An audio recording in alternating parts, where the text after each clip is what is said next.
Saya di sini akan mempresentasikan metode pembelajaran dalam Quran Surat Al-Ahzab ayat 21 dan Quran Surat Az-Zumar ayat 9. Yang pertama, ada metode pembelajaran menurut Quran Surat Al-Ahzab ayat 21. Dalam Quran Surat Al-Ahzab sendiri terdapat metode yang dapat kita ambil, yaitu metode keteladanan atau modeling.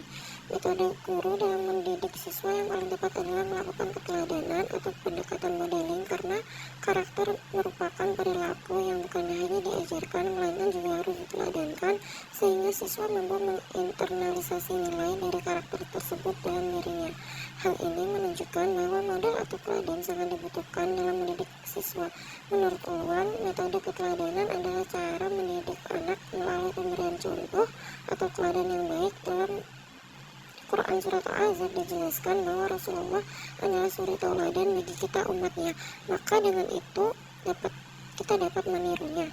Karena dengan memberikan contoh-contoh yang baik, anak-anak akan menirunya, dikarenakan anak-anak adalah makhluk yang senang meniru dan otaknya sangat bekerja dengan cepat dalam merekam apa yang ia lihat dan ia dengar. Untuk penerapannya ada dua, dilakukan di sekolah dan juga di rumah.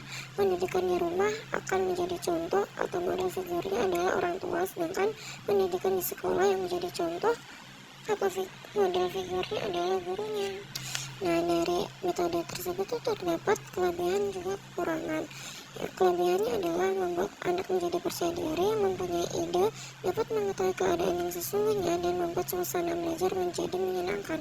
Sedangkan kekurangannya yaitu harus mempunyai waktu yang banyak, karena pembelajaran ini adalah model yang mencontohkan. Selanjutnya ada metode pembelajaran dalam Quran Surat Az-Zumar ayat 9.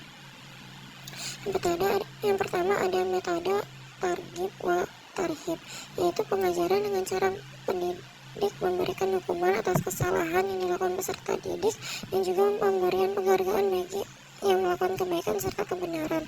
Contohnya penggambaran kebahagiaan di surga dan juga kesengsaraan di neraka. Yang kedua ada metode ibrah dan mau'idhah, yaitu pengajaran dengan memberikan motivasi dan nasihat. Contohnya memberikan pelajaran tentang kisah Nabi yang memiliki banyak nilai-nilai religius.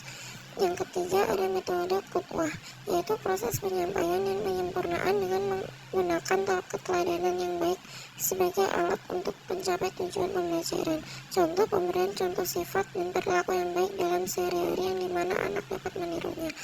Yang keempat ada metode pembiasaan, dengan pengajaran pada kebiasaan anak agar sesuai dengan adat atau kebiasaan ajaran atau syariat Islam. Contohnya anak senantiasa diajarkan berzikir dan berdoa setelah sholat. Yang kelima ada metode dengan perhatian, dengan senantiasa mencurahkan perhatian penuh dan mengikuti perkembangan aspek akidah dan moral anak serta memperbaiki kesiapan mental dan sosial. Contohnya memperhatikan pergaulan di sekitar sang anak.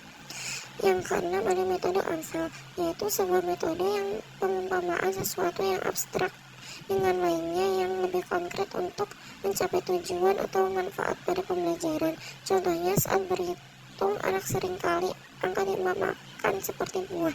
Yang ketujuh ada metode Qur'ani dan Nabawi, dalam menanamkan nilai-nilai keislaman kepada peserta didik, maka semestinya kisah-kisah di dalam Al-Quran menjadi salah satu di antara problem solvingnya. Di sisi lain, kisah-kisah dalam Al-Quran memiliki fungsi edukasi dan juga inovasi, tergantung bagaimana cara penerapannya di dalam dunia pendidikan.